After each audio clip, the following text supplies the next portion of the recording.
ಅಂಶಗಳನ್ನು ತಮ್ಮ ಗಮನಕ್ಕೆ ತಂದಿದ್ದಾರೆ. ಇವೆಲ್ಲ ಬಹಳ ಮುಖ್ಯವಾದಂಥ ಸಂಗತಿ. ನಾನಂತೂ ಇವತ್ತಿಗೆ ಅದೃಷ್ಟವಂತ. ಎಲ್ಲರೂ ಆವತ್ತಿನ ದಿನಕ್ಕೆ ಅದೃಷ್ಟವಂತರಾಗುತ್ತೆ, ಏನೂ ಸಮಸ್ಯೆ. ದುರದೃಷ್ಟ ಒದಗಿರುತ್ತೆ. ಎಸ್ಪೆಷಲಿ ನನ್ನಂತೂ ದಿನವೂ ಒಂದಲ್ಲ ಒಂದು ಅದೃಷ್ಟ ಕಾಯ್ದೆ ಇರುತ್ತೆ ಅಂತ ಪುಣ್ಯ ಮಾಡಿದ್ದೀನಿ. ಮೊದಲನೇದಾಗಿ ಒಟ್ಟು 14 ಜನ ಇಲ್ಲಿ ಕಾವ್ಯ ವಾಚನ ಮಾಡಿದ್ದಾರೆ. ಅವರೆಲ್ಲರಿಗೂ ನಾನು ಆತ್ಮೀಯವಾದಂಥ ಅಂತರವಾದ ಶುಭಾಶಯಗಳನ್ನು ಗೌರವಿಸುವಾಗಿ ಕೊಡ್ತೇನೆ. ನಾನು ಇಲ್ಲಿಗೆ ಬರೋಕ್ಕೆ ನಮ್ಮ ಹಿರಿಯ ಹಳೆಯ ಸಂಗಾತಿಗಳು ಬಸವರಾಜ್ ಅವರು ನೋಡಿ ಕಾಮ್ರೇಡ್ ಇಲ್ಲಿ ಒಂದು ಕವಿಗೋಷ್ಠಿ ಇಟ್ಟಿದ್ದಾರೆ, ನೀವು ಬರಬೇಕು. ಸರಿ, ನನಗೆ ಒಂದು ಸ್ವಲ್ಪ ಇವತ್ತಿನ ಜಂಜಾಟ. ಚಾಮರಾಜನಗರದಲ್ಲಿ ಒಬ್ಬರು ಜಾಯ್ಫುಲ್ ಜೈಶೇಖರ್ ಅಂತ, ಅವರು ಈ ರಾಜ್ಕುಮಾರ್ ಅವ್ರಿಗೆ ಹಾರ್ಮೋನಿಯಂ ನುಡಿಸ್ಬೇಕಂತ ಭಾಳ ದೊಡ್ಡ ಕಲಾವಿದ್ದಾರೆ. ಗಾಜಿನವರಲ್ಲಿ ಇನ್ನೂ ರಾಜ್ಕುಮಾರ್ ಫಿಲ್ಮ್ ಫೀಲ್ಡ್ ಬಂದಿರಲಿಲ್ಲ. ಅವರ ಅಪ್ಪ ಪುಟ್ಸ್ವಾಮಿನವರು ಭಾಳ ದೊಡ್ಡ ಗುಬ್ಬಿ ಕಂಪ್ನಿಯ ನಟರು. ಆ ಹುಡುಗನಿಗೆ ಅವರ ಅಪ್ಪನ ಇನ್ಫ್ಲೂಯೆನ್ಸ್ ನೋಡಿ ಆವಾಗಲೇ ಈ ಪೌರಾಣಿಕ ನಾಟಕದೆಲ್ಲ ರಾಜ್ಕುಮಾರ್ ಅವರು ದೊಡ್ಡ ಕಂಠದಲ್ಲಿ ಹಾಡ್ತಿದ್ರು. ಅವ್ರಿಗೆ ಹಾರ್ಮೋನಿಯಂ ಬಾರಿಸಿದ್ದವರು ಈ ಜೈಪುರ್ ಜಯಶೇಖರ್. ಮೊನ್ನೆ ತೀರೋಗ್ಬಿಟ್ರು. ಇವತ್ತು ಚಾಮರಾಜನಗರಕ್ಕೆ ಹೋಗ್ಬಿಟ್ಟು, ಅಂದರೆ ಬಸವರಾಜವರಾದ್ಮೇಲೆ ಯಾವುದೋ ಒಂದು ಅದಕ್ಕೊಂದು ದೊಡ್ಡ ದೃಷ್ಟಿ ಇರುತ್ತೆ ಅಂತ ನನ್ನ ಮಾಹಿತಿ. ಹೀಗಾಗಿ ಇಲ್ಲಿ ಬಂದು ಇಂಥ ವಿದ್ವಾಂಸರ ಮಾತು ಕೇಳಿ, ತಮ್ಮಗಳ ಕವಿತೆ ಕೇಳಿ, ನಮ್ಮ ಶ್ರೀಕಾಂತ್ ಅವ್ರನ್ನ ಭೇಟಿಯಾಗಿ ಇದು ನೋಡಿದ್ರೆ ನನಗೆ ಮೊದಲನೇ ನಾನು ಯಾಕೆ ಅದೃಷ್ಟ ಅಂತ ಅಂದರೆ, ಎಂಥ ಶ್ರುತಿ ಮತ್ತು ಸ್ವರದಲ್ಲಿ ಆ ಮಕ್ಕಳು ಹಾಡೋದ್ರೆ ನಾನಂತೂ ನ್ಯಾಯಕ್ಕೆ ಕೂತ್ಕೊಂಡೆ. ಅಂದರೆ ನೋಡಿ ಎಷ್ಟು ರಿಫ್ರೆಶ್ ಆಗಬೇಕು. ನೀವು ಯಾವಾಗಲೂ ರಿಫ್ರೆಶ್ ಆದ ತಕ್ಷಣ ಇದೇನು ಸಾಮಾನ್ಯ ಇದ್ದ ಇದು ತಲೆಬರಡೆ ಭಾಳ ಎಚ್ಚರಿಕೆಯಿಂದ ಬುರುಡೆ ಬಗ್ಗೆ ನೀವೇ ಅಂದರೆ ಬುಡೆ ಬಿಡ್ತಾವನೆ ಅಂತ. ಇದನ್ನು ಯಾವಾಗಲೂ ಉಲ್ಲಾಸದಿಂದ ಇಟ್ಟರು, ಶಾಂತಿಯುತವಾಗಿಟ್ಟರು. ಅವಾಗೇನಾಗುತ್ತೆ, ನಮಗೆ ಬರೋತಕ್ಕಂಥ ಆಲೋಚನೆಗಳು ಅತ್ಯಂತ ಆತ್ಮೀಯವಾಗಿರುತ್ತೆ, ಸೌಹಾರ್ದಯುತವಾಗಿರುತ್ತೆ, ಸ್ನೇಹಮಯಿಯಾಗಿರುತ್ತೆ ಮತ್ತು ಮಾನವೀಯ ಮೌಲ್ಯಗಳಿಂದ ಕೂಡಿರುತ್ತೆ. ಇದೇ ಮನುಷ್ಯನಿಗೆ ಬೇಕಾದಂಥ ಗುಣಗಳು. ಆ ಗುಣಗಳನ್ನು ಕಲೆ ಮತ್ತು ಸಾಹಿತ್ಯದ ರೂಪದಲ್ಲಿ ಒಂದು ಪರಂಪರೆಯಾಗಿ ಈ ಮೇಷ್ಟ್ರು ಹೇಳ್ತಲ್ಲ, ಇಡೀ ಪ್ರಪಂಚದಲ್ಲಿ ಎಲ್ಲೇ ಹುಡುಕಿ ಯಾವ ಪ್ರಪಂಚದ ಯಾವ ಮೂಲೆಗೂ ಸಾಕಷ್ಟು ನಾವು ಪ್ರಪಂಚದ ರೌಂಡ್ ಹಾಕಿ ಬಂದಿದ್ದೀವಿ.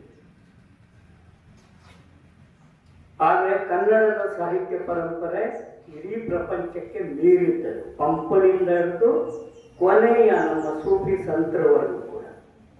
ಯಾಕೆ ಅಂದರೆ ಅವರು ಬರೆದಂಥ ಸಾಹಿತ್ಯ ಮತ್ತು ಜನ ಕಟ್ಟಿದಂಥ ಕಲೆಯಲ್ಲಿ ಮಾನವೀಯತೆ, ಮಾನವೀಯ ಮೌಲ್ಯಗಳು ತುಂಬಿದೆ. ಮನುಷ್ಯನ ಥರ ಕಾಣತ್ತೆ. ಏನು ದೊಡ್ಡ ವಿಷಯವಾದ ದೊಡ್ಡ ವಿಷಯನ, ಮನುಷ್ಯ ಆದಮೇಲೆ ಇನ್ನೊಬ್ಬ ಮನುಷ್ಯನ ಥರ ಕಾಣ್ತಾರೆ. ತಾರತಮ್ಯ ಇರಬಾರ್ದು, ಜಾತೀಯತೆ ಇರಬಾರ್ದು, ವರ್ಗಭೇದ ಇರಬಾರ್ದು, ತಾರತಮ್ಯ ಇರಬಾರ್ದು. ಇದು ಒಂದು ಆರೋಗ್ಯಪೂರ್ಣವಾದಂಥ ಒಂದು ಸಮಾಜಕ್ಕೆ ಇರ್ತಕ್ಕಂಥ ಚೌಕಟ್ಟು. ಆ ಚೌಕಟ್ಟಿನ ಸೌಂದರ್ಯವನ್ನು ಕೊಡೋದೇನೆ ಕಲೆ ಮತ್ತು ಸಾಹಿತ್ಯ. ಇಷ್ಟೇ. ಅದಕ್ಕೆ ಎಲ್ಲರೂ ಬರೀಬೇಕು, ಎಲ್ಲರೂ ಓದಬೇಕು. ಕತೆ ಬರೀರಿ, ಕಾದಂಬರಿ ಬರೀರಿ, ಕವಿತೆಗಳು ಬರೀರಿ. ನನಗಿವತ್ತು ಮೊದಲನೇದಾಗಿ ನನ್ನ ಕಿರಿಯ ಸ್ನೇಹಿತರು ಹಾಡಿದಂಥ ಹಾಡುಗಳು, ಆಮೇಲೆ ನೀವು ಓದುವಂಥ ಕವಿತೆ ನನಗೆ ಇವತ್ತು ಜಗತ್ ಧ್ಯಾನವನ್ನು ತೋರಿಸ್ತದೆ. ಎಂತೆಂಥ ವಿಚಾರಗಳು ನನಗೆ ತಮಾಷೆಗಂತೂ ನಾನು ಹೇಳ್ತಿಲ್ಲ. ನಾವು ರಾಷ್ಟ್ರಮಟ್ಟದ ಕವಿಗೋಷ್ಠಿಯಲ್ಲೂ ಇರ್ತೇವೆ, ಯಾವುದೇ ರಾಷ್ಟ್ರಮಟ್ಟ ಕವಿಗೋಷ್ಠಿಗಿಂತ ಇವತ್ತಿನ ಕವಿಗೋಷ್ಠಿ ಕಮ್ಮಿ ಇರಲಿಲ್ಲ ಅಂತಕ್ಕಂಥದ್ದು ಮಂಗನ. ಯಾಕಂದ್ರೆ ನೀವು ಆರಿಸ್ಕೊಂಡಂತ ಕಂಟೆಂಟ್ ಇದೆಯಲ್ಲ, ವಸ್ತು ಸಂಪೂರ್ಣವಾಗಿ ಸಾಮಾಜಿಕವಾಗಿರ್ತದೆ, ಮಾನವೀಯ ಮೌಲ್ಯಗಳತ್ತ ಇತ್ತು. ಪರಿಸರ ಮಾತಾಡಿದ್ರಿ, ಮಗು ಬಗ್ಗೆ ಮಾತಾಡಿದ್ರಿ, ಅಮ್ಮನ ಬಗ್ಗೆ ಮಾತಾಡಿದ್ರಿ, ಧರ್ಮದ ಬಗ್ಗೆ ಮಾತಾಡಿದ್ರಿ. ಎಲ್ಲ ಅಂದ್ರೆ ಇವತ್ತು ನಾವು ಬದುಕ್ತಕ್ಕಂಥ ಸಮಾಜದಲ್ಲಿ ಎಷ್ಟು ಕಷ್ಟ ಕೋಟೆಗಳಿದೆಯೋ ಅದರ ಸ್ಪಂದಿಸಿ ಇವತ್ತು ಕವನವನ್ನು ತಾವು ಪಠಣ ಮಾಡಿದ್ದೀವಿ. ಅದೇ ಬಹಳ ಮುಖ್ಯ. ಏನೋ ಬರೆಯಕ್ಕೆ ಬರುತ್ತೆ ಅಂತ ಏನೇನೋ ಬರ್ಕೊಂಡು ಈ ಮಾಧ್ಯಮಗಳು ಇವತ್ತು ಮಾಡ್ತಿದ್ದಾರೆ. ಏನೋ ಹೇಳಬೇಕು ಹೊಗಳ್ತಾ ಹಿಂದಿಲ್ಲ ಮುಂದಿಲ್ಲ, ನೋಡೋರ ಕತೆ ಏನಾಗ್ಬೇಕು ಕೇಳಿ. ಅವ್ರಿಗೂ ಕಣ್ಣು ಕಿವಿ ಪಂಚೇಂದ್ರಿಯಗಳಿವೆ, ಅದ್ನ್ಯಾಕ್ರಿ ಹರಿದಾಡಿಸ್ತೀರಿ ನೀವು ಸ್ವಾರ್ಥಕ್ಕೆ? ಯಾವತ್ತೂ ನೋಡಿ, ಒಬ್ಬನಿಗೆ ಒಳ್ಳೆಯ ವಿಷಯ ಹೇಳಕ್ಕಾಗದಿದ್ರು ಪರವಾಗಿಲ್ಲ, ಕೆಟ್ಟ ವಿಷಯ ಹೇಳಿದ ಅದು ಮನುಷ್ಯನ ಬಹಳ ಸಾಮಾಜಿಕ ಜವಾಬ್ದಾರಿ. ಹಾಗಾಗಿ ನಮ್ಮ ಕಾವ್ಯ ಪರಂಪರೆ ಬಹಳ ಒಬ್ಬ ದೊಡ್ಡ ಪ್ರಪಂಚದ ಸಾಹಿತ್ಯ ಒಂದು ಹೇಳ್ತಾನೆ, ಯಾವ ದೇಶದಲ್ಲಿ ಕಲೆ ಮತ್ತು ಸಾಹಿತ್ಯ ಆರೋಗ್ಯಪೂರ್ಣವಾಗಿರುತ್ತೋ ಆ ದೇಶ ಆರೋಗ್ಯವಾಗಿರುತ್ತೆ.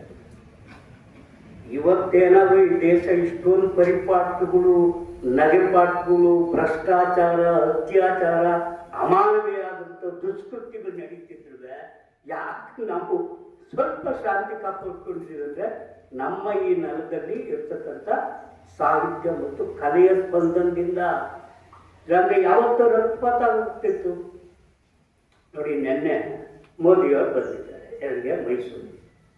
ಅದು ವಿವೇಕಾನಂದ ಸ್ಮಾರಕವನ್ನು ಉದ್ಘಾಟನೆ ಮಾಡಿ. ಇವತ್ತು ಹೆಡ್ಲೈನ್ ಏನು ಗೊತ್ತಾ? ಯುವ ಜನಾಂಗವೇ ಈ ದೇಶದ ಭವಿಷ್ಯ, ಯುವ ಜನಾಂಗ ಬೇಕ್ರಿ ದೇಶವೇ ಇಲ್ಲ ಅಂತ. ಅಲ್ಲಿ ಒಂದು ತಿಂಗಳಿಂದ ಲಕ್ಷಾಂತರ ಯುವಕರ ಮೇಲೆ ಲಾಠಿ ಚಾರ್ಜ್ ಮಾಡಿ ರಕ್ತಪಾತ ಮಾಡಿದ್ರಿ ಇವರೇ. ಇದ ದೇಶ ಆಳ ಕತೆ.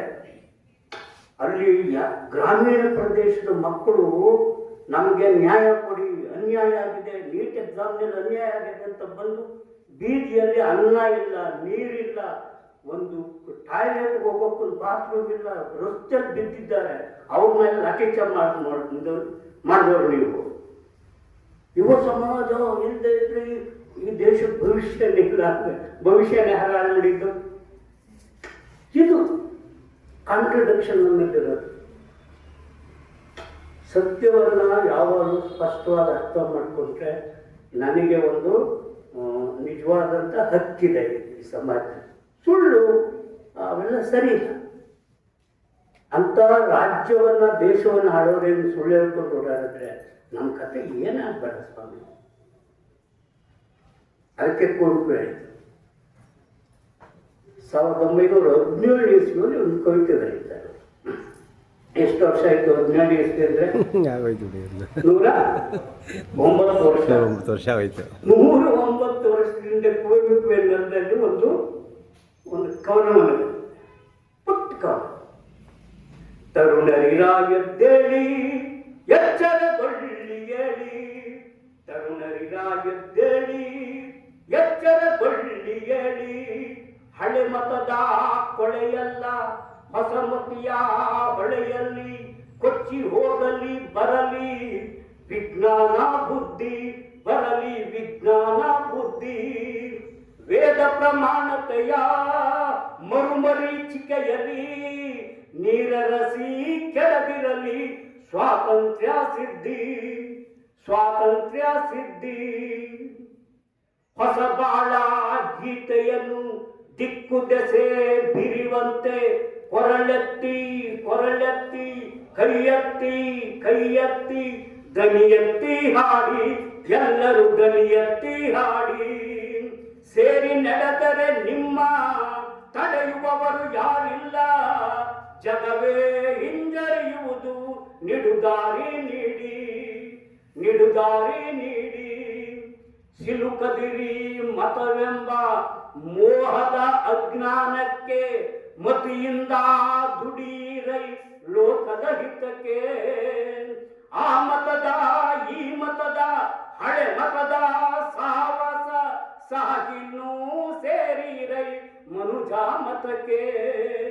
ಓ ಬನ್ನಿ ಸೋದರರೇ ವಿಶ್ವಾಪತಕ್ಕೆ, ಮನುಜ ಮತಕ್ಕೆ. ನೋಡಿ ವಿಷನ್ ನೋಡಿ ಹೆಂಗಿದೆ. ಮನುಜ ಮತ ಅಲ್ಲಿಂದ ವಿಶ್ವಪಥಕ್ಕೆ ಹೋಗ್ಬೇಕು, ಗಲ್ಲಿ ತಿರ್ಗೋದಲ್ಲ. ಇದು ಸಾಹಿತ್ಯ ಅಂದ್ರೆ ಸಾಹಿತ್ಯ ಒಂದು ಬ್ರಹ್ಮಾಂಡದ ಒಂದು ವಿಜ್ಞಾನವನ್ನ ನನ್ನ ಬುರುಡೆಗೆ ಹಾಕೋದಿದೆಯಲ್ಲ. ನಾನು ಹೇಳ್ತಾ 109 ವರ್ಷದಿಂದ ಬರ್ದಿರೋ ಗೀತೆ ಇವತ್ತು ಕೂಡ ಇಟ್ಸ್ ಎ ರಿಲವೆಂಟ್. ಧರ್ಮ ಜಾತಿ ಅಂತ ರಸ್ತೆಗಳಲ್ಲಿ ಕತ್ತಿ ಇಟ್ಕೊಂಡು ಓಡಾಡ್ತಿದ್ದಾರೆ ಜನ. ಹೆಂಗ್ ಬರ್ತದು? ಸಮಾಜದಲ್ಲಿ ಆ ಮನೋಸ್ಥಿತಿ ಮನೋವಿಕಾರತೆ ಹೆಂಗ್ ಬಂತು?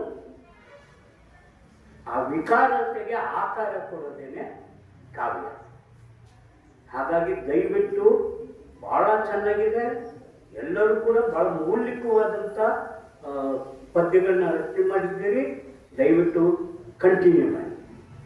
ಯಾಕಂದರೆ ನಿಮ್ಮ ಒಂದು ಪದ್ಯ ಅನೇಕ ಮೈಂಡ್ಗಳನ್ನು ಬದಲಾವಣೆ ಮಾಡಿ ಹೊಸ ಚಿಂತನೆಗಳನ್ನು ಹರಡಲಿಕ್ಕೆ ಅದು ಸಾಧನ, ವೆಪನ್ ಅದು. ಹಾಗಾಗಿನೇ ಆ ಕಾವ್ಯಕ್ಕೆ ಅಷ್ಟೊಂದು ಶಕ್ತಿ ಇದೆ. ಇವತ್ತು ಬಹಳ ಒಳ್ಳೆಯ ಒಂದು ಕಾರ್ಯಕ್ರಮವನ್ನು ನಮ್ಮ ಹುಣಸೂರು ಕಲಾವಿದರ ವೇದಿಕೆ ಮುಂಗಾರು ಕವಿಗೋಷ್ಠಿಯ ಮೂಲಕ ಹಮ್ಮಿಕೊಂಡು ಒಂದು ಸಾಹಿತ್ಯ ಕಲೆ ಸಾಮಾಜಿಕವಾಗಿ ಏನು ಮಾಡುವಂಥ ಒಂದು ಜವಾಬ್ದಾರಿಯನ್ನು ತಿಳಿದಿದೆ. ಯಾಕಂದರೆ ಒಂದೊಂದು ಅನಾಲಿಸಿಸ್ ಹೋಗಲ್ಲ ನಾನು, ಅಷ್ಟು ಮೌಲಿಕವಾಗಿದೆ. ಮತ ಧರ್ಮ ಜಾತಿ ಅನ್ನೋದು ದೊಡ್ಡ ರೋಗ. ಅದು ಅಂದ್ರೆ ಔಷಧಿ ಇಲ್ಲದೆ ಇರೋ ರೋಗ, ದಟ್ ಇಸ್ ದ ಪ್ರಾಬ್ಲಮ್. ಔಷಧಿ ಇದ್ರೆ ಕೊಟ್ಬಿಡೋಣ ಅಂತ, ಔಷಧಿ ಇಲ್ಲದೆ ಇರೋ ರೋಗ. ನಿಜವಾದ ಔಷಧಿ ಅಂದ್ರೆ ಕಲೆ ಮತ್ತು ಸಾಹಿತ್ಯ. ಆ ಮೂಲಕ ತನ್ನ ಮನೋವಿಜ್ಞಾನವನ್ನು ವಿಕಾಸಗೊಳಿಸಿಕೊಂಡು ಜಗತ್ತಿನಲ್ಲಿ ನಾನೊಬ್ಬ, ಎಲ್ಲರೊಳಗೆ ಒಂದಾದ ಮಂಕುತಿಮ್ಮ, ಈ ಒಂದು ಬಹಳ ದೊಡ್ಡ ತತ್ವ ನಮ್ಮ ಸಾಹಿತ್ಯ ಪ್ರಕಾರಗಳಿವೆ. ಓದುವ ಮತ್ತು ಬರೆಯುವ ಅಭ್ಯಾಸವನ್ನು ಹೀಗೆ ನಿರಂತರವಾಗಿ ನಡೀರಿ.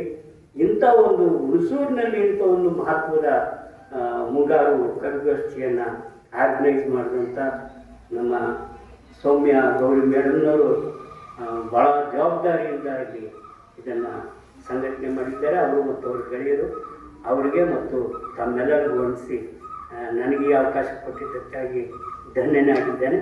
ನಮಸ್ಕಾರ.